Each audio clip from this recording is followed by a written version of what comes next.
Mhm. why I wanted to connect with you. And then I think it would be cool if we could set up a little podcast, a kind of more formal Yeah. interview at Yep. some point in the next Mhm. couple of weeks, and just we can structure that and put a few questions together that would make it interesting, because I think what prompted me was when I saw your Mhm. LinkedIn post, and I think that Yeah. you're trying to do kind of what we're trying to do, which is to create awareness and get some traction. Yeah, absolutely. Absolutely. No, I think it's a great opportunity also for us. I mean, the hotel sector is something where we see that there's a lot of lip service paid to sustainability, but we don't see Yeah, that it's yeah, really moving yet. So we're keen to yeah. sort of start to push this a little bit, because I think there's a lot of potential. Yeah, I mean, I was working in Hong Kong for basically 25 years, and I was Mhm. with Shangri-La for a big part of that time. I was in Mhm. the development side, Okay. and one of the things we used to do was every time we had a big renovation of a hotel, Yeah. we would look at it from the efficiency point of view, but Yeah. some of the practices were not always eco-friendly. And Mhm. then when I moved to the PolyU, Mhm. when they asked me to open Icon, Yeah. it was really just a hole in the ground. So I had a kind of clean Mhm. sheet of paper, Yeah. and you know, a lot of these corporations, they, like you said, they kind of pay lip service, and a lot of greenwashing going on. Yeah. So with Icon, and because of the PolyU, there was a lot of eyes on what we were doing, Mhm. from the committee, from the management of the university, Yeah. from the public. And Mhm. universities, education facilities are always under public scrutiny because it's Yeah. public money. Mhm. So I was like under this magnifying glass, and on one side it was refreshing because it gave you the opportunity to do something different, and because Mhm. we were a teaching research hotel, also we Yeah. could experiment with lots of different ideas, Mhm. and from that sort of early time, we were able to build the structure of the whole Mhm. facility, school, and the university academic side Mhm. of it for the School of Hotel Management, into one cohesive, sort of very efficient envelope Yeah. of space. Yeah. Mhm. And we used a guy by the name of Rocco Yim, who Okay. actually he designed the Tamar government buildings. If you look at that Oh, building, okay. there's a similarity in the structure with the big kind of window down the middle, Yeah. open. And he did the W in Guangzhou, in Shenzhen, Okay. I the see. W hotel there. So anyway, when the government gave the approval for the land to be used Mhm. for the purposes of a teaching hotel and a school, they sort of said, well, you have to use 50-50 of the space, and Mhm. Mhm. 18,000 square meters must be the school, and 18,000 square meters must be uh, Okay. the the Mhm. hotel. And they were very strict about that, really Right. down to the last square meter. Yeah. So it meant that we had to look at all the efficiencies, and access and all that kind of stuff. But when it came to the sustainability side and the eco-friendliness, I was quite fortunate because a lot of a lot of people, once we had opened, a lot of suppliers were very Mhm. keen to talk with us and test out new Yeah. products and new approaches to things. Mhm. So we were able to experiment and use the hotel a bit like a laboratory, to Yeah. test out new ideas. And Brilliant. so one of the things I did was, towards the end, was to actually um, look at the whole usage of linen. Mhm. Linen being a big pollutant of in the washing process of all Mhm. the Mhm. towels. I mean, Yep. towels and robes and things like that, and sheets are very bulky and very heavy. Yep.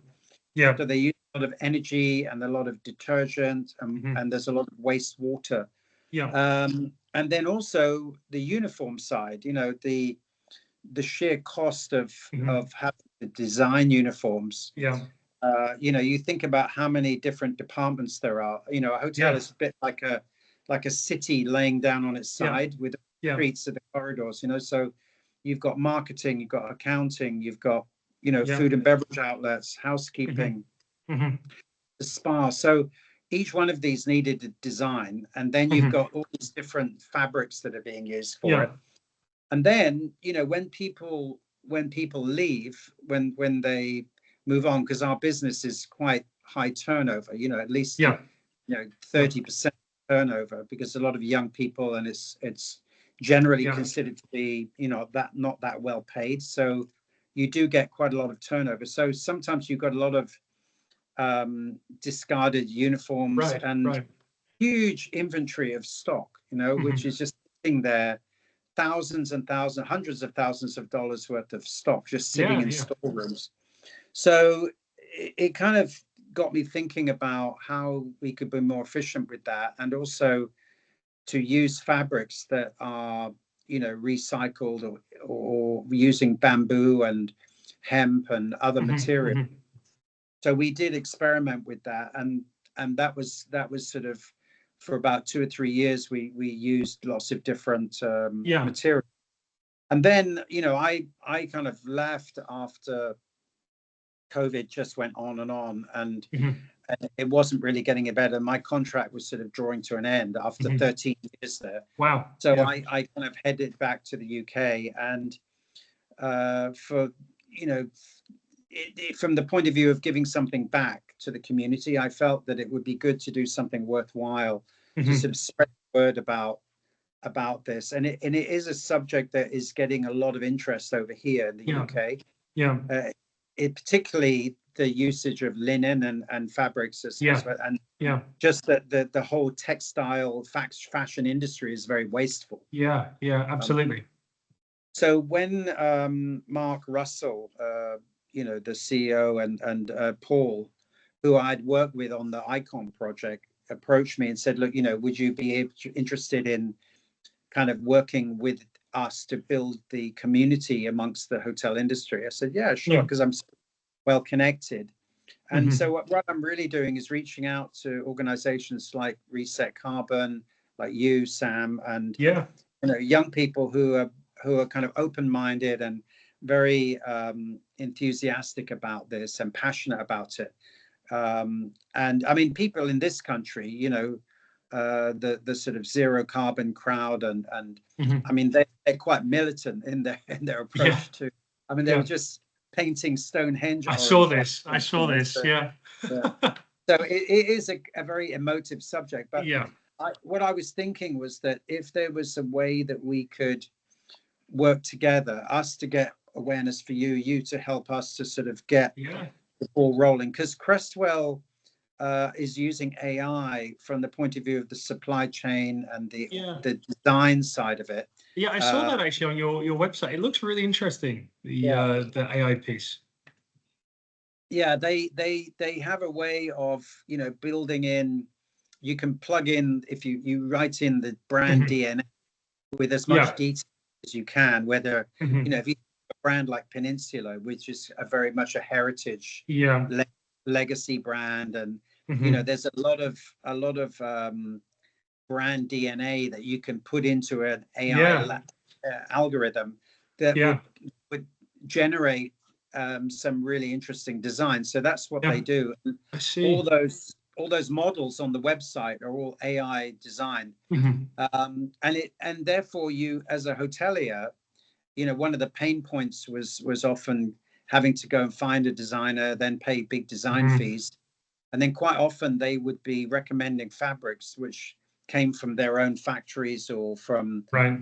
sources that only they had access to. And Yeah. then you were stuck with having to buy that particular type Yeah. of fabric or that particular, you know, style.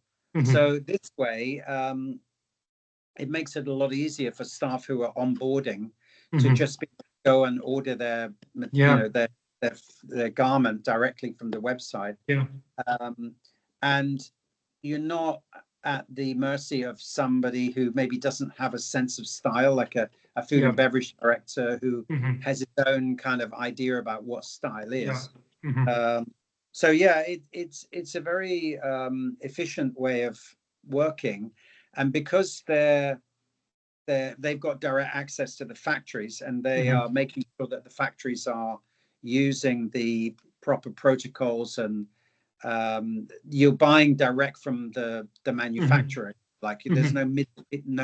no middleman involved, Mhm. so you can get really good prices Mhm. for the fab, you know, Yeah. for the. Yeah. So I mean, I've been giving them a few names of leads for different hotel companies. So it's really just a Mhm. question of trying to create awareness out there that Yeah. there is Yeah. this available, and it, you know, it's a Hong Kong brand, so it's something that Hong Kong should be Yeah. proud of. Mhm.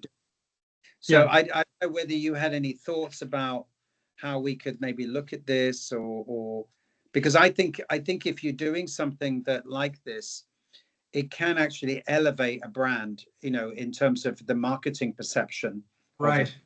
I agree. I agree. I mean, I think it's honestly, I think it's really interesting because I mean, it's very good for Reset, honestly, because for us, we 50% of our business is actually in apparel and textiles. So that's the kind of, I would say, our home base as a company. So we're very, very Right. familiar with those supply chains. We're very familiar with sort of what good looks like in that industry.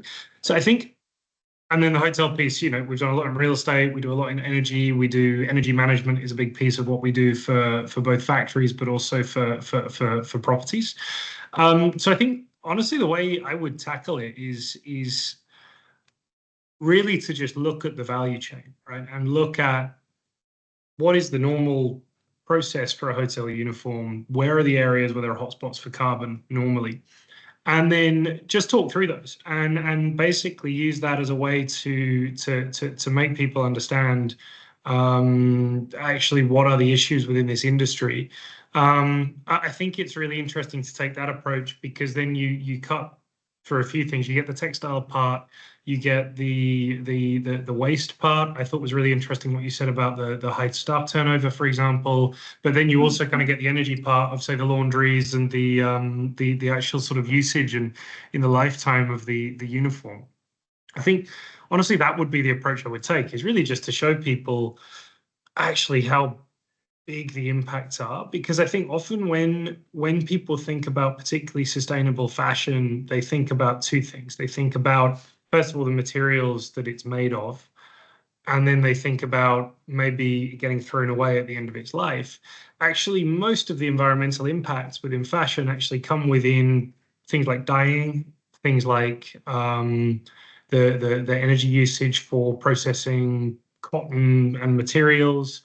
So we could sort of talk through that and give that perspective. And I would say really that would open up this idea of actually the impact of textiles on the sort of sustainability of a hotel, and it would really make it much more visible for people. So I think that would be maybe where I would take it. I think could also start by just giving an overview of, for example, in a hotel, actually how much impact are linens, laundries, various textile-based processes taking up. I mean, I think obviously if you're in the hotel industry, you probably know about the energy usage of Yeah. say a laundry. However, I mean, I think more widely, people don't think about that in the context of sustainability. They'll probably think about that as a cost saving, or maybe they think about outsourcing the laundry because of operational efficiency. But are they really thinking about that in terms of the carbon impact? I don't Right. know. So I think we could maybe look at that. And then I think probably just go through and look at kind of solutions that we're seeing in the market. I maybe wouldn't sort of, I wouldn't plug Cresswell too much, but I would just No. sort of structure the conversation in a way that it's very clear what the benefits are, because, Right. you know, people will know what the brand does and then we'll have talked through a little bit actually what the issues are within Yeah. it. So I guess those would be kind of the points I'd focus on. All right. Do you? I think in that sense, it's probably better that we don't involve Mark or Paul, because otherwise it might come across that, you know, we're trying to sell their something. So it's Yeah. just, I'm coming from a hotel industry perspective, and I'm Yeah. retired, so I kind of have no conflict of interest there, and I'm not Yeah. working for a brand. I'm not plugging a brand or anybody. Yeah. So because my role with Cresswell is really just to kind of give them a hand, Yeah. and because I'm a friend of Mark's, and Yeah. it's really more of a vocation for me, that I Yeah. just feel it's something that's important. And Sure.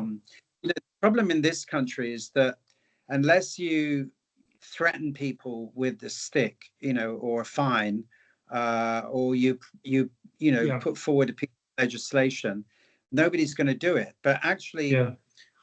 and that is coming now. I think whoever the next Yeah. government will be will Yeah. probably push this agenda, because the Green Party is actually also getting quite a lot of votes over here Right. too.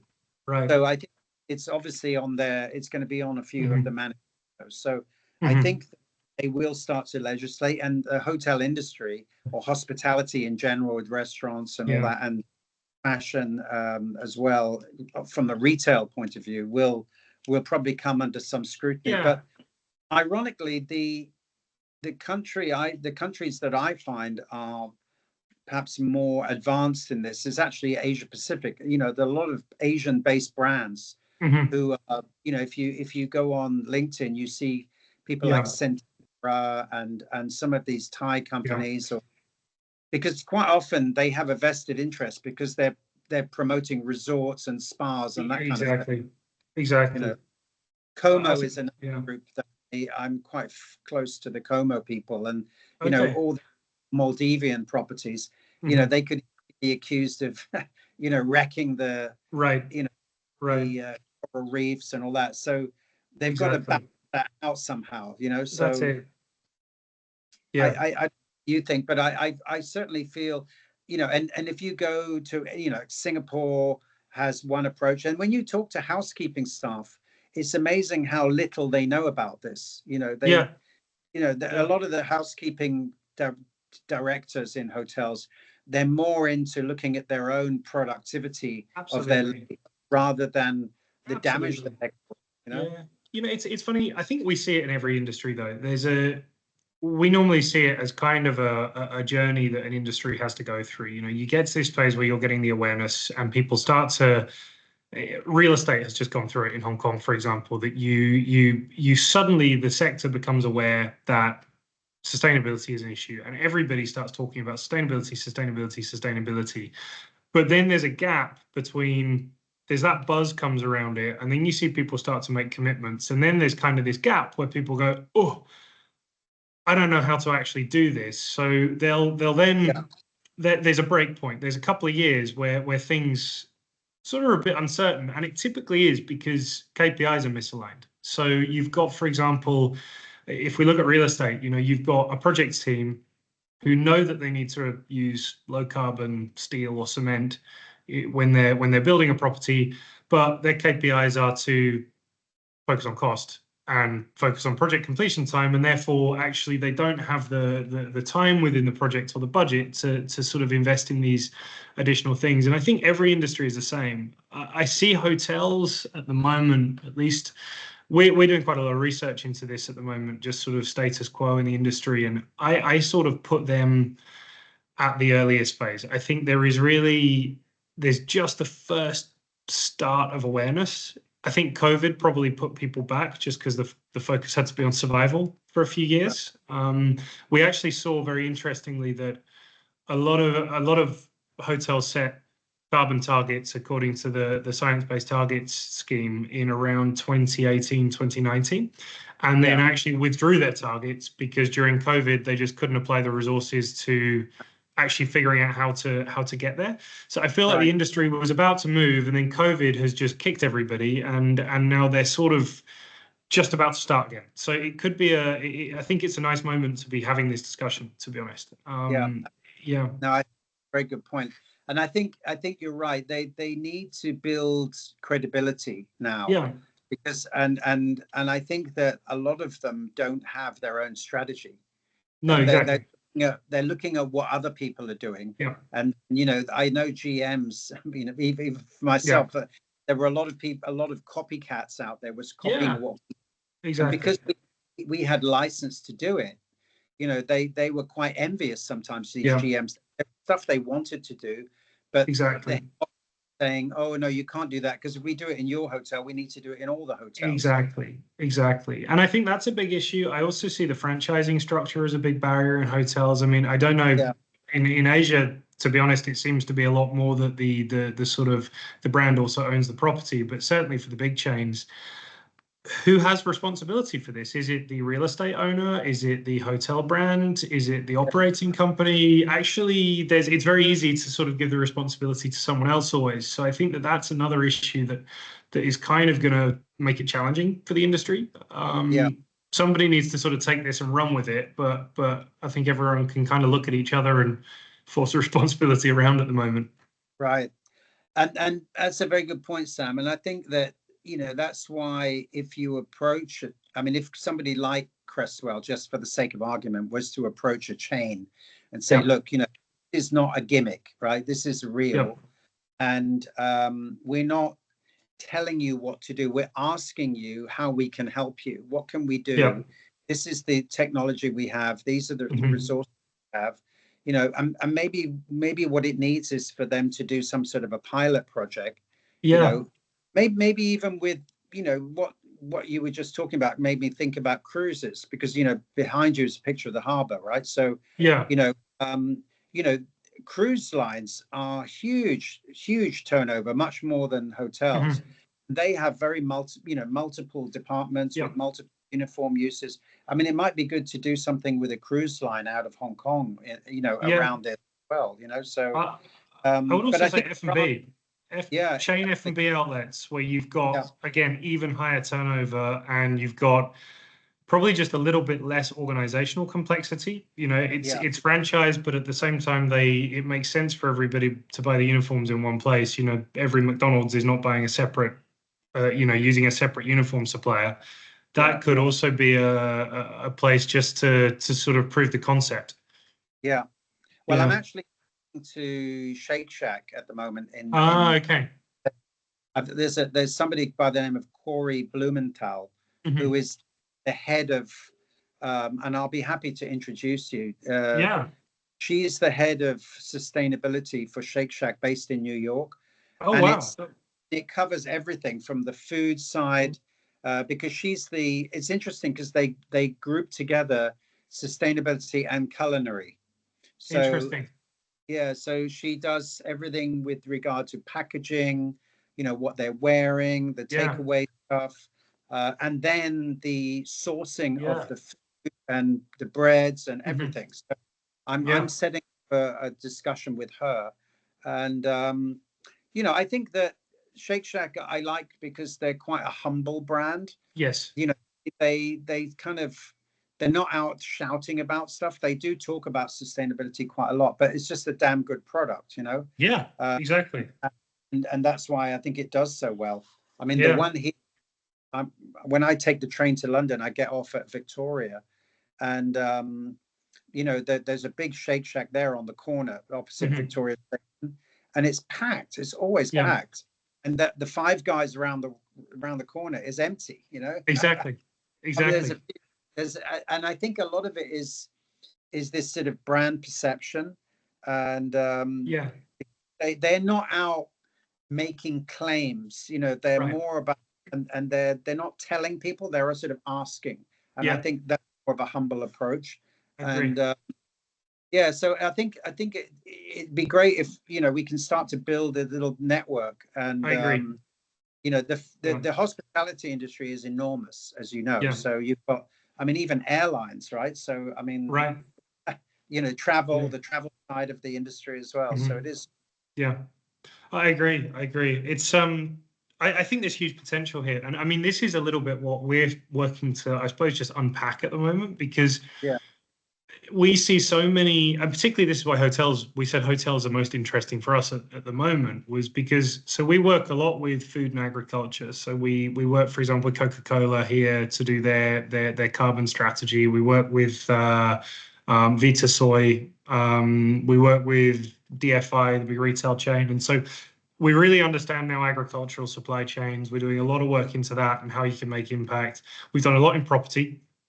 So we've done Swire Properties, Hong Kong Land, all of these big property guys. And we said, well, this makes perfect sense then to look at hotels.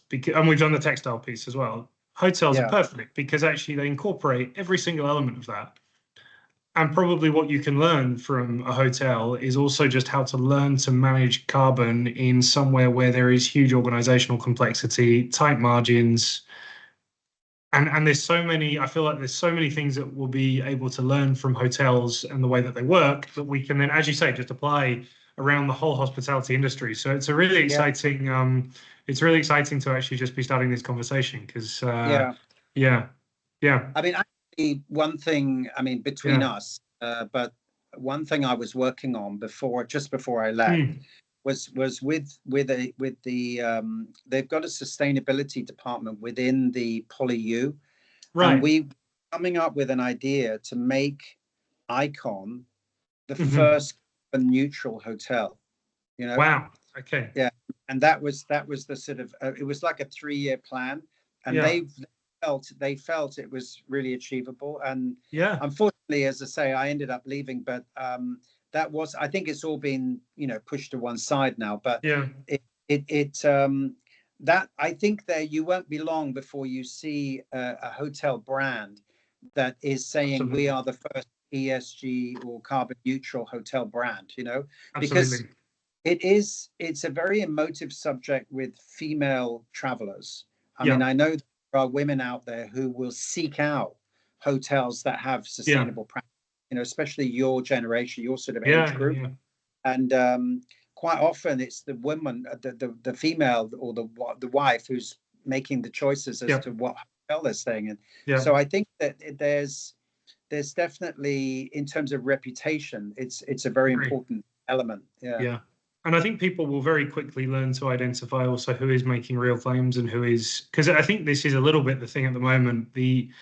I feel that, especially in Asia, the public knowledge levels are not where they are in the UK, for example. And I feel like this is why Asian hotels, again, they're doing possibly a lot more than, because of what you mentioned, right? The issues they have with sort of habitat protection and making sure they're not ruining the resorts that they're actually promoting. But I feel like at the moment it still goes very much towards things like plastic waste, and they still haven't sort of taken a strategic view of saying, okay, but what are the real impacts in terms of our overall, carbon, for example? How much does plastic make up of the total carbon footprint of a hotel? Actually, not very much. It's energy usage, but we're not seeing things that are sort of concrete plans on energy usage yet. But I think people are much more aware now that is actually what constitutes a good sustainability strategy, and they'll be really able to spot the ones who are doing it right and the ones who are not. So that's coming for sure. It's happened now with apparel. Like, people really know with sustainable fashion, people know what that means now. Yeah, absolutely correct. Yeah, and I think that you're right, and maybe it might be interesting for us to collaborate on maybe we could come up, write a piece as well, which we give to South China Morning Post or something like that, where we can actually collect some data as to how many tons of fabric is discarded and what happens to waste and all that kind of thing, and because with your foundation and with what we're doing, I think it could be quite an interesting subject. I agree. I think this is great. There's a lot of opportunities here. I think we could definitely write an article. I mean, one of the things we're also doing is we're trying to, I mean, that interview that you saw with the chef was the sort of first of a series as well. So we're trying to kind of, I mean, it won't be that often, it'll be once every quarter or so, but we're aiming really to start doing these long form interviews with people who are making change. And that could be in the hotel industry, it could be the textile industry, it could be whatever. And really that's another opportunity we want to sort of start doing more of, actually, are these kind of interviews. Yeah. No, I think it's excellent, because I mean, I even saw one yesterday which made me chuckle a bit. And I used to work in the Virgin Islands, and I met Richard Branson there many years ago.